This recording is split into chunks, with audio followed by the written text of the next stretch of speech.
Her phone was at 12% when I saw the last message come through. He just ordered dessert, wine glass, winking face. I was still holding the drill when it buzzed on the counter. The locksmith had just left. I told him it was for a roommate situation, which wasn't a lie. That's what we'd become, hadn't we? Roommates. Strangers. Enemies in matching pajama sets. The door now had a reinforced deadbolt. New keys. No spares. No way back in without going through me. I stood there in the living room, staring at her phone screen, watching her battery bleed out while she giggled across the city with him. Travis, or Trent, or something that sounded like a protein shake. She'd left it behind in her rush. The one time she wasn't glued to it, and it would be her biggest mistake. I didn't snoop. I didn't need to. The messages were still open. She didn't even bother locking the screen. Their dinner plans. The teasing emojis. The lie she texted me 30 minutes earlier. Having sushi with the girls, 2 hearts, phones dying. Sushi, huh? Funny, because I'd just seen a picture of her holding a wine glass over a steak. Candles lit. No girls in sight. Just him, sunglasses on the table, grinning like he'd stolen something. He had, but I'd just stolen it back. I sat in the dark, lit only by the glow of her phone. Every new text came in hotter than the last. He was calling her wild. She was calling him dangerous. It was like reading a story I'd been erased from. One where I was the plot twist they didn't expect. Then her name popped up on my own screen. Incoming call. I didn't answer. Not yet. She called again. And again.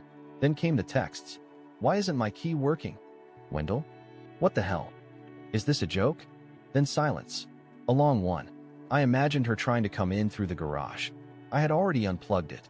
I imagined her realizing there was no way inside. Realizing her bags were still in the hallway. Realizing the bedroom she called hers was now fortified with locks she didn't have the code to. Then the final message. If you don't open this door, I swear. But she didn't finish it.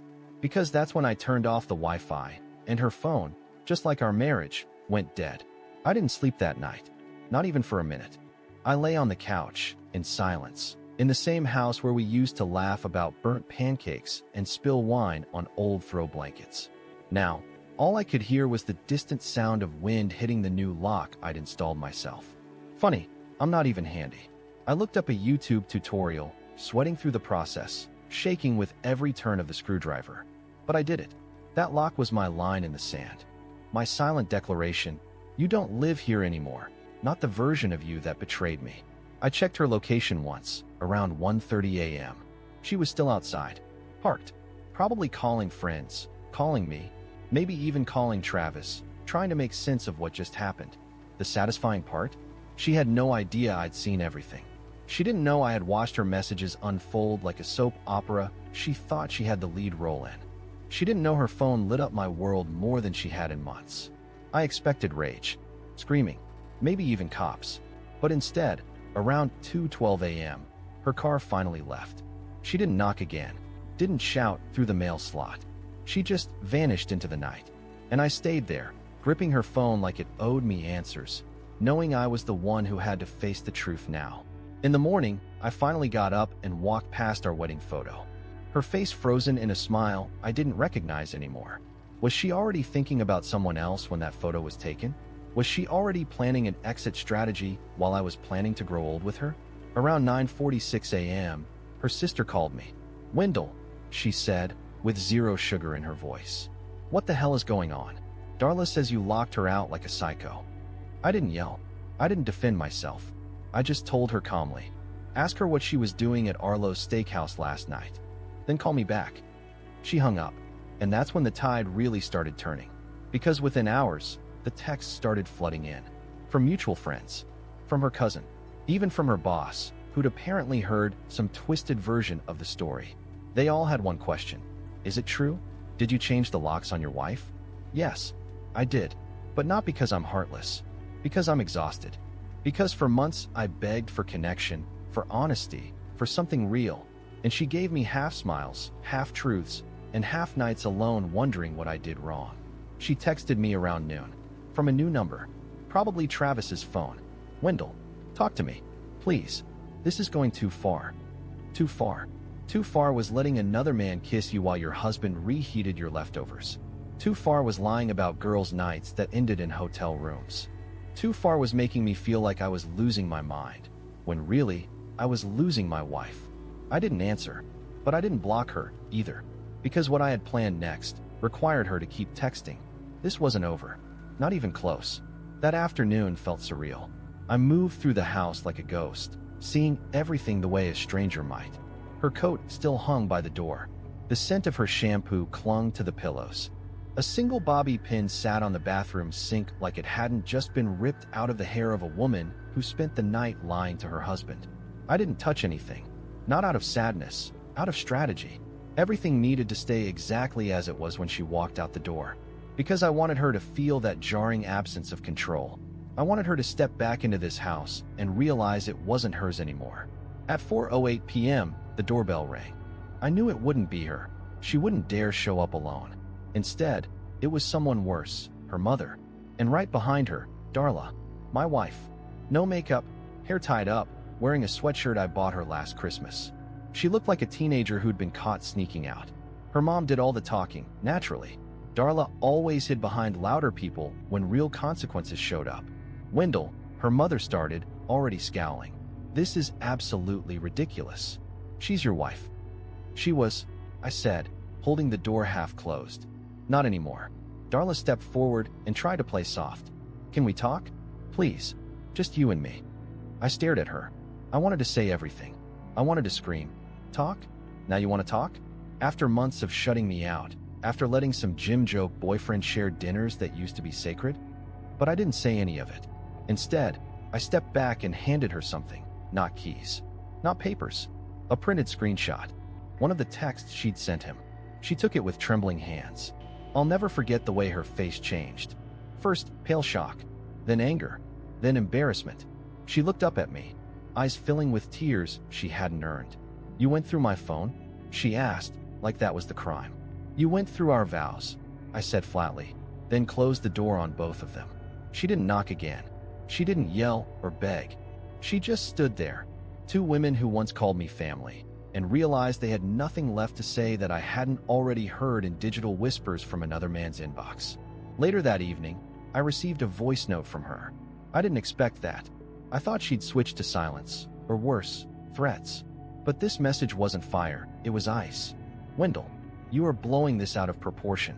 It was dinner. That's it. I was confused. I didn't cheat. I just needed attention. Someone who noticed me. I told Travis it wasn't going to continue. Please don't ruin everything over a stupid mistake. A stupid mistake. Those 3 words looped in my head like a cruel joke. Because if it was so stupid, why did she lie so well? Why did it take a locked door for her to finally tell the truth? I didn't reply. I just forwarded the message to someone else, someone who deserved to hear it more than me. Travis's wife. Because yes, I found her. And yes, she'd already suspected something. But she had no idea just how deep the betrayal went. Not yet. The sound of betrayal isn't screaming. It isn't broken glass. It isn't slammed doors or sobbing confessions. It's quiet. It's the silence after the phone stops buzzing, after the last fake apology is left on read, after your home becomes a museum of lies wrapped in cozy blankets and throw pillows from Target. I sat at the kitchen table that night, her voice notes still echoing in my head, staring at the half-used birthday card I never got to give her. It said, "To my love, who makes every day brighter." I'd written that 6 weeks ago, 2 days before she skipped our dinner plans to help her friend move. A friend who apparently didn't exist. I left the card where it was. Let it rot next to her forgotten mail and in used gym passes. She could have that when she came back for her things, if I even let her in. But I wasn't done. Not even close. Because if I was going to rebuild from this, I needed the whole picture. So I reached out to the last person Darla ever wanted me to find, Travis's wife. Her name was Justine. I found her through a mutual tag post in one of those half-hearted couples hike photos Travis had uploaded months ago. His profile was locked down now, probably thanks to Darla's paranoia, but not before I found her account, sent a message, and said the most painful sentence I've ever typed in my life. "Hi, you don't know me. I think your husband and my wife are having an affair." No drama, no accusations, just the truth. She saw the message within an hour. Didn't reply.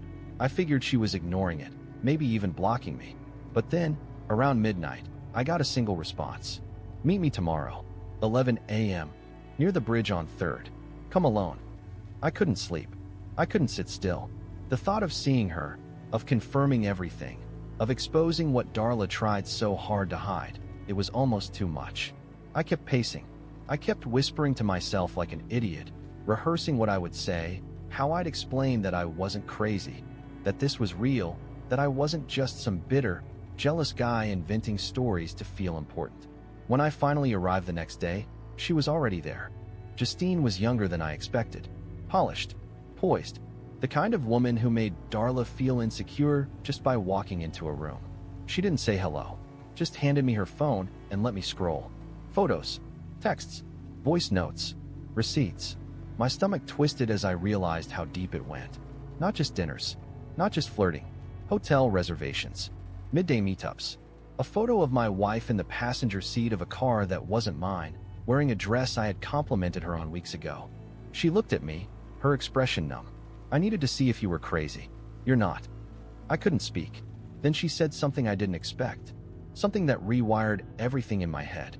They've done this before, she said calmly. She's not his first. He's not her first. And suddenly, it wasn't just betrayal. It was a pattern. It was a game I didn't even know I'd been drafted into. They'd both been here before, and left others behind like broken mirrors. I went home with all the proof I needed. But instead of confronting Darla, I did something colder, something final. I printed everything, sealed it in an envelope, and dropped it off at her sister's house with a note that said only 5 words. Your golden girl is gone. No screaming, no drama, just consequences and silence.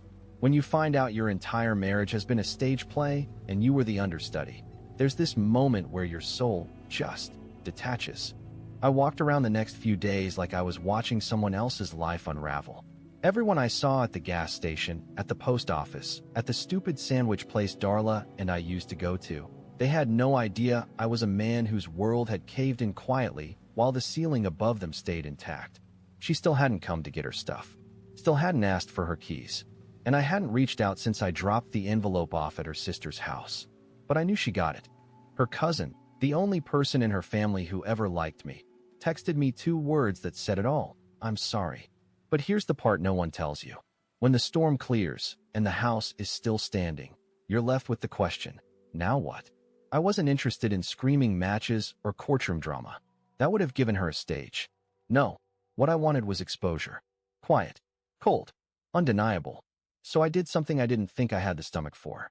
I RSVP'd to the upcoming charity event Darla had planned months ago, a lavish dinner for her company's donors, the same ones who still believe she was some wholesome marketing director with a fairy tale marriage. She was going to be there. Travis, apparently, was on the guest list too. And suddenly, I saw an opportunity one hadn't seen before. I didn't want revenge anymore. I wanted witnesses. The night of the event, I dressed in the same suit I wore to our 5th anniversary. It still smelled faintly like the cologne she once complimented. This time, I didn't wear it for her. I wore it for me. When I walked into the banquet hall, the air practically froze. A few people recognized me immediately. I saw her across the room, wearing her favorite emerald dress, the one I bought during a trip to Seattle. She was mid-laugh, hand on Travis's arm, until her eyes met mine. She went pale. I didn't approach her. Not yet. I made my rounds, said hello to her coworkers, asked about the projects I pretended to care about for years, smiled like I wasn't holding a time bomb in my pocket. Then, just before dinner, I handed a flash drive to the event coordinator. On it were carefully curated screenshots, emails, GPS tags, and the voice note she'd sent me, the one where she admitted to everything. I told the coordinator it was a presentation from Darla for the fundraising slideshow. She didn't even question it. 10 minutes later, just as the main course was being served, the room dimmed. The projector came on. Darla stood at the mic, preparing to welcome the guests. She hadn't checked with the tech team first. Big mistake. The first image to appear on the screen wasn't her campaign banner. It was a message from Travis. You looked insane in that dress tonight. Wendell has no idea, does he? Gasps. Murmurs. Then her voice note played. Her voice filled the room, shaking. It was just dinner. I needed attention. Someone who noticed me. Darla's face collapsed in on itself. Travis vanished from his chair. Her boss stood up in silence. And me? I walked out while the room imploded behind me. No screaming. No accusations. Just the truth. delivered in surround sound. She didn't call me that night. She didn't text either. I thought she might. I thought she'd at least try to spin it, scream at me, demand an apology, act like I had crossed a line for airing our dirty laundry in front of 100 high society donors and smug business execs. But nothing. Just silence. And it hit me then. She wasn't just embarrassed. She was cornered.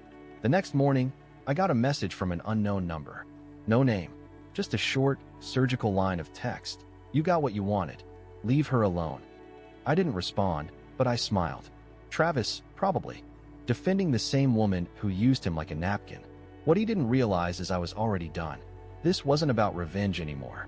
Not really. It was about balance. I needed the scales to tip back in my direction, and that night at the gala, they did. The people she manipulated. The image she hid behind. It all shattered on screen.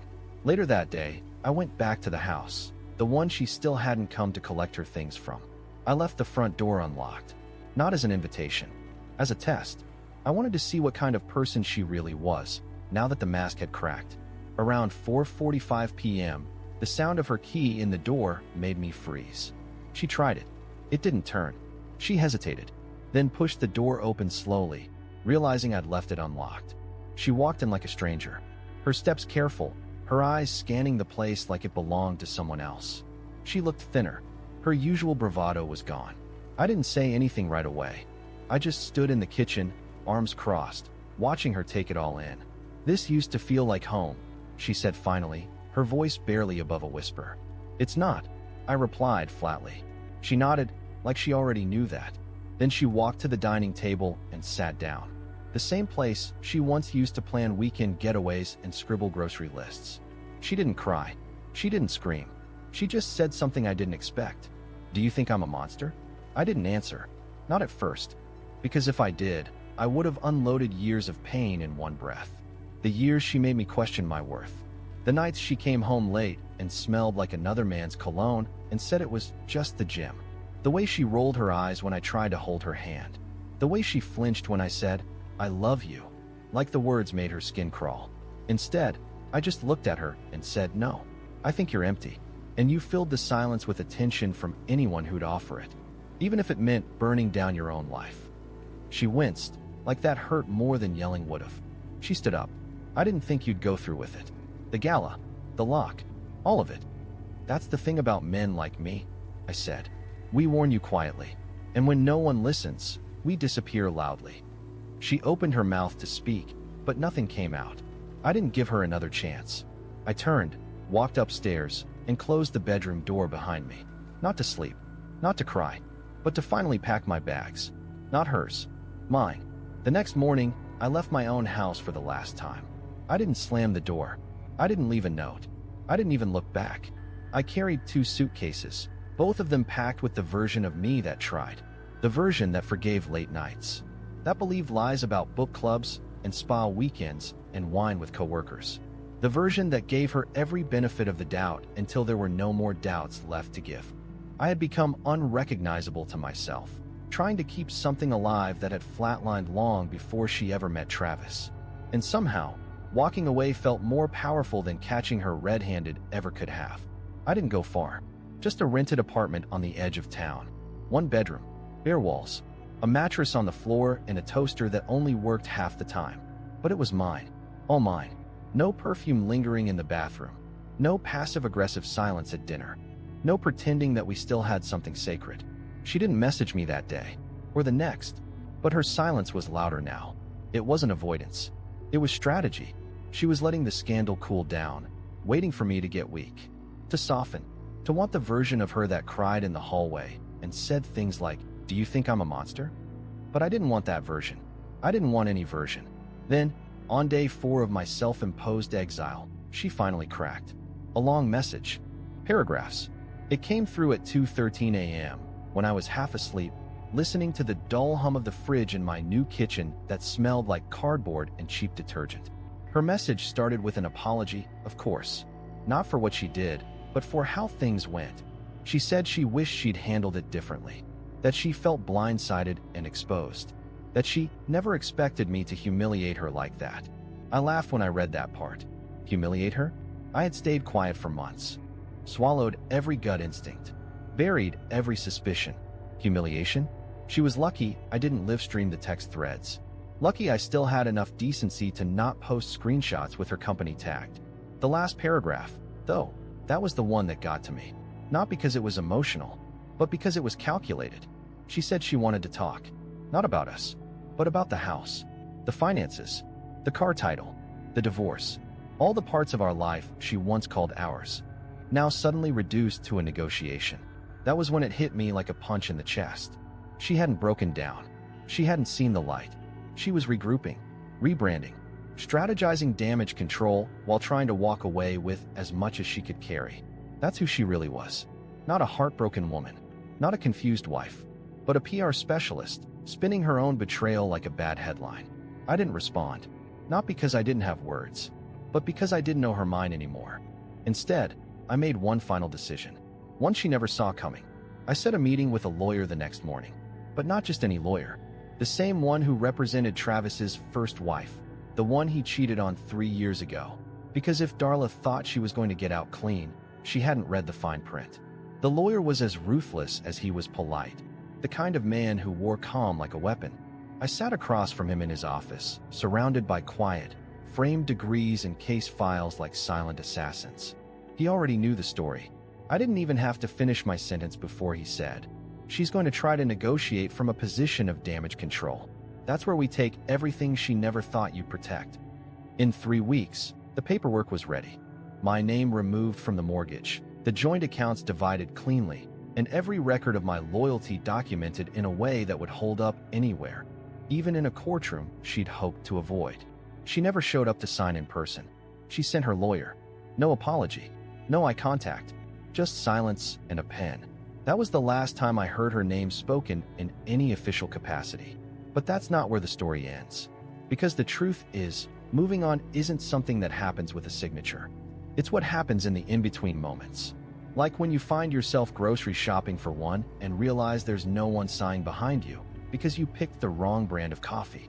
Or when you come home late after working overtime, and for the first time in years, no one accuses you of hiding something. It happens slowly, like a wound sealing without fanfare. About 6 months later, I was invited to a friend's birthday dinner. Nothing fancy, just a backyard barbecue with paper plates and old rock songs playing through crackling speakers. I almost didn't go. Socializing still felt like walking across glass barefoot. But I went, and that's where I met Jamie. Not some rebound, not a fairy tale, just real, honest. Her laugh didn't sound like Darla's. It wasn't calculated. It wasn't performative. It just came out like she'd earned it. She asked questions and actually listened to the answers. She didn't flinch when I mentioned the divorce. She just nodded, like she understood what surviving looked like. We didn't rush. I didn't try to impress her. I didn't need to. A few weeks ago, I invited her over for the first time. Same apartment. Still small. Still simple. But when she walked through the door, she looked around like it was already a home. "Smells like fresh starts," she said, smiling. And for the first time in a long time, I believed it. I don't think I'll ever forget what Darla did. Some things leave scars even after they've healed. But I stopped checking her social media. I stopped wondering if she regretted it. Because that part? That's her burden now. I've carried enough. I changed the locks that night to keep her out. But it turns out, I was unlocking something else. Peace. Freedom. Myself. And that, right there, that was the real ending. The one I never saw coming. The one I actually deserved.